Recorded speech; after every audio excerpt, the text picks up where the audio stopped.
আসসালামু আলাইকুম রহমতুল্লাহি ওয়াবারাকাতুহু। সম্মানিত দর্শক, কাতারের রাজধানী দোহাতে বাংলাদেশকে নিয়ে পরাশক্তি সমূহের জরুরি বৈঠক বসেছে। এরকম একটি খবর সামাজিক মাধ্যমে রীতিমতো সয়লাব হয়ে পড়েছে। আর সেই খবরকে কেন্দ্র করে খবরের পক্ষের শক্তি, বিপক্ষের শক্তি। এক পক্ষ বলছে যে খবর সত্যি, আর এক পক্ষ বলছে ভুয়া, এটা কোনো খবরই নয়। আবার বর্তমান সরকার এবং রাজনীতির পক্ষ এবং বিপক্ষের শক্তি এবং যারা রাজনীতির স্টেক হোল্ডার রয়েছেন তাদের মধ্যে যে বাহাস, সেই বাহাসে অসংখ্য কন্টেন্ট তৈরি হয়ে গেছে সামাজিক মাধ্যমে। বাংলাদেশের নিরাপত্তা উপদেষ্টা জনাব খলিলুর রহমান কাতারে গিয়েছেন, আগামীতে আরও যাবেন, এবং পরিস্থিতি এতটা জটিল এবং এতটা গুরুত্বপূর্ণ এই কাতারের বৈঠক, সেই বৈঠকে খলিলুর রহমান যেন নিয়মিত অংশগ্রহণ করতে পারেন, এজন্য তিনি তার সকল কর্মসূচি বাদ দিয়ে বেশিরভাগ সময় আগামীতে কাতারে থাকবেন, এরকম খবর প্রচার করা হচ্ছে কারো কারো পক্ষ থেকে। যারা আওয়ামী লীগের লোকজন, তাদের বক্তব্য হলো যে বর্তমান সরকার সম্পর্কে আমেরিকা এবং পশ্চিমাদের যে একটা দৃষ্টিভঙ্গি ছিল সেটা এখন রিভার্স হয়ে গেছে।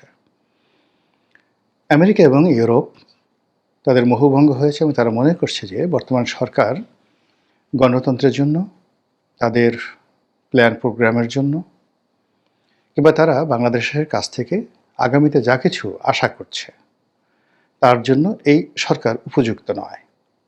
ক্ষেত্র বিশেষে সরকার গত 15 মাসে যা কিছু করেছে তার ফলে দীর্ঘমেয়াদে পশ্চিমার যে স্বার্থ, তাদের দৃষ্টিভঙ্গি, তাদের আইডিওলজি, সেই আইডিওলজির বিপরীত কিছু এই বাংলাদেশে ঘটতে যাচ্ছে, এরকম প্রচার হচ্ছে।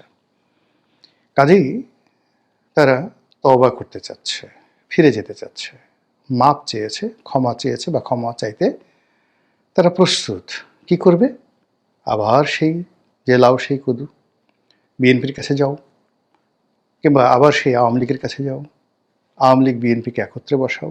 এটা লিবারেলদের কথাবার্তা, যে আওয়ামী লীগ এবং বিএনপি জাতীয় পার্টি এ সকল রাজনৈতিক দলকে মূল ফোকাসে রেখে অন্যান্য ইসলামী যে রাজনৈতিক দলগুলো রয়েছে তাদেরকে সহযোগী করে ছোট ছোট রাজনৈতিক দলগুলোকে রেখে, যেটাকে ইনক্লুসিভ নির্বাচন বলা হয়, সকল পক্ষ অংশগ্রহণ করবে, প্রয়োজনে এক বা একাধিক রাজনৈতিক জোট হবে, এরকম একটা রাজনৈতিক মেরুকরণ করার জন্য পশ্চিমা শক্তিরা কাতারে বৈঠক করছেন। এটা বলছে যারা মধ্যপন্থা অবলম্বন করেন সেই সকল রাজনৈতিক যারা বিশ্লেষক রয়েছেন তারা। আর আওয়ামী লীগের যারা লোকজন, তাদের তো গালগপ্পের শেষ নেই। কাতারের এই বৈঠক নিয়ে তাদের প্রথম বক্তব্য হলো যে তারা মনে করছে আওয়ামী লীগের লোকজন শেখ হাসিনাকে নিয়ে বাংলাদেশের ভিতরে যা কিছু হচ্ছে সর্বক্ষেত্রে খুব দ্রুত সেটা রিভার্স হয়ে যাবে। শেখ হাসিনা সে আগের চেয়ে অনেক শক্তিশালী হয়ে বাংলাদেশে ফিরবেন। এখন তিনি কি সাবেক প্রধানমন্ত্রী হিসেবে ফিরবেন, নাকি নতুন করে পদত্যাগ করবেন, নাকি অতীতে যে পদত্যাগ করেছেন যে কথা বলা হচ্ছিল সেটাকে তিনি আবার নতুন করে সিল সাপোর্ট দিয়ে বলবেন যে হ্যাঁ আমি পদত্যাগ করেছি, অথবা বলবেন যে আমি আগে পদত্যাগ করিনি, এখন দেশের স্বার্থে আন্তর্জাতিক সম্প্রদায়ের অনুরোধে আমি আবার পদত্যাগ করলাম, একটি তত্ত্বাবধায়ক সরকার হোক এবং তার অধীনে একটা নির্বাচনে আমি অংশগ্রহণ করার জন্য বাংলাদেশে এলাম। এ সকল কথাবার্তা আওয়ামী লীগের লোকজন বলেছে। আমি অনেক আগে একটা ভিডিও করেছিলাম, তখন অনেকে আমার সমালোচনা করেছিলেন। ভিডিওটার টপিক ছিল যে বাংলাদেশে কে আগে আসবেন, শেখ হাসিনা আগে আসবেন নাকি তারেক রহমান সাহেব আগে আসবেন। বিএনপির যারা বন্ধু তারা বলছিলেন যে মিস্টার রনির তো মাথা খারাপ হয়ে গেছে, তারেক রহমান সাহেবের সঙ্গে শেখ হাসিনার কি সম্পর্ক?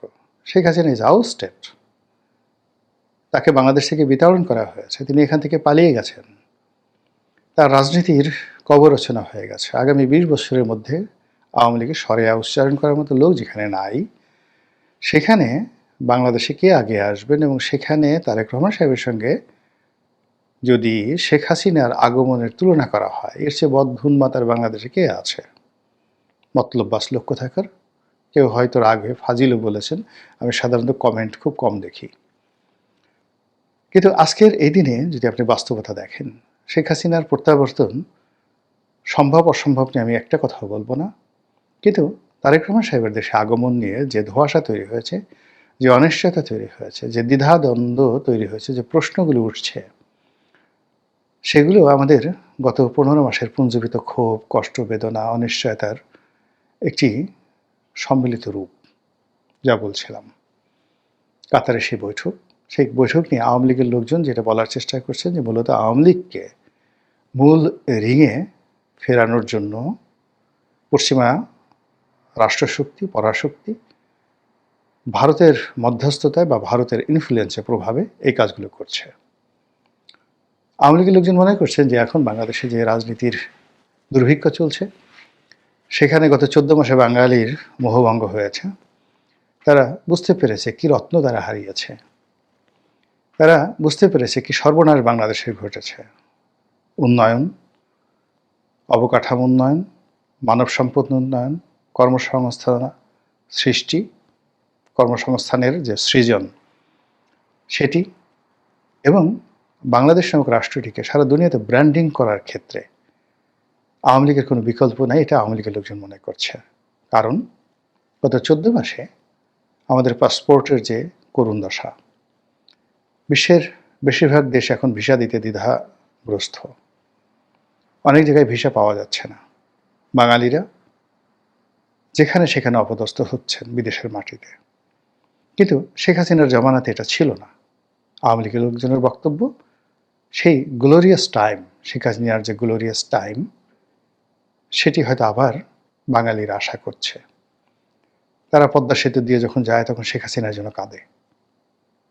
তারা যখন মেট্রো রেলে উঠে, এক্সপ্রেস ওয়েতে উঠে, এবং বাংলাদেশে কতগুলো ল্যান্ডমার্ক হাইওয়ে হয়েছে।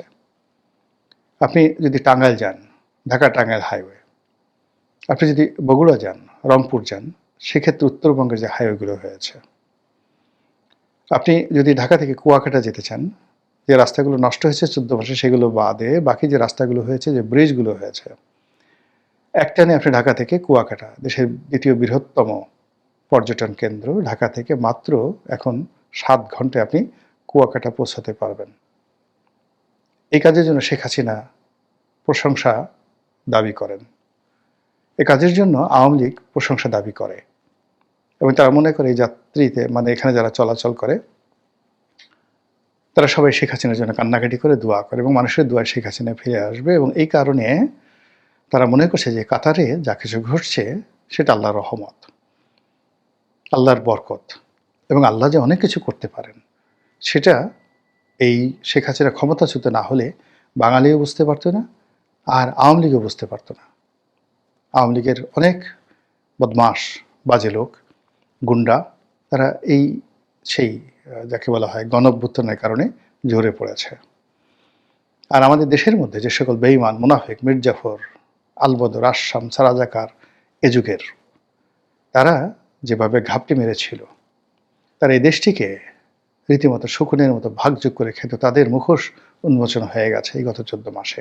এটা দরকার ছিল, আওয়ামী লীগের লোকজন সেটা মনে করছে, এবং এটা মনে করে তারা সে কি যে আত্মতৃপ্তি, এখন সেই আত্মতৃপ্তিতে আপনি দেখবেন 32টা দাঁত তো বের করা সম্ভব নয়।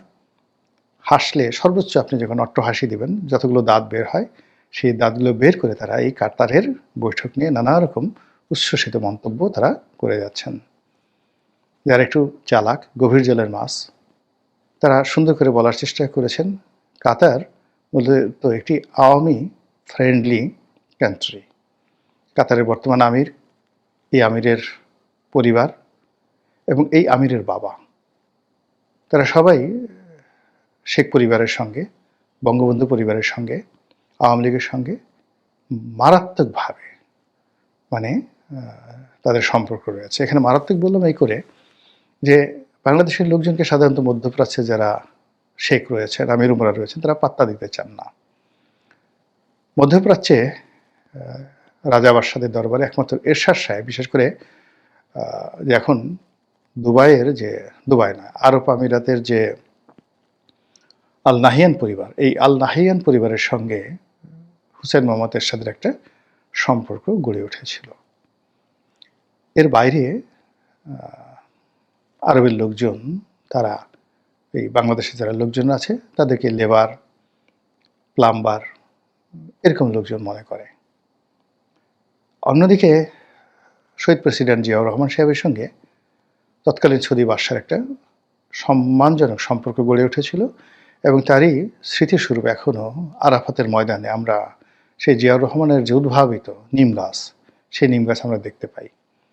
মরুভূমির মাটিতে নিম গাছ জন্ম নেয়, এই ধারণাটি শহীদ প্রেসিডেন্ট জিয়াউর রহমান সৌদি রাজপরিবারে তিনি ঢুকিয়েছিলেন, এবং তার প্রেক্ষিতে শহীদ প্রেসিডেন্ট জিয়াউর রহমানের স্মৃতিতে সেখানে প্রচুর নিম গাছ বপন করা হয়েছে।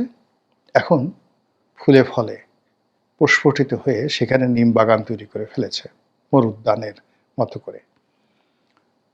এবং এই সুবাদে সৌদি রাজপরিবারের সঙ্গে বিএনপির একটা ভালো সম্পর্ক ছিল একেবারে, সেটা 2014-15 সন অবধি। এবং ওই সময়টাতে রাজকীয় মেহমান রূপে বহুবার বিএনপির নেতাকর্মীরা সৌদি আরব ভ্রমণ করেছেন। কিন্তু মোহাম্মদ বিন সালমান, উনি ক্ষমতা আসার পর বিশেষ করে যুবরাজ নির্বাচিত হওয়ার পর এই পরিস্থিতি রিভার্স হয়ে গেছে।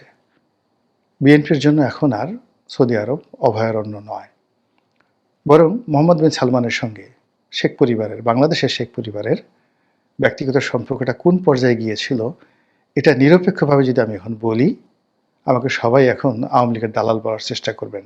কিন্তু তারপর আমি বলেছি, মোহাম্মদ বিন সালমান বাংলাদেশে আসতে চেয়েছিলেন শেখ হাসিনার জমানাতে। যদি তার পতন না হতো, তাহলে হয়তো সেই 2025 সনের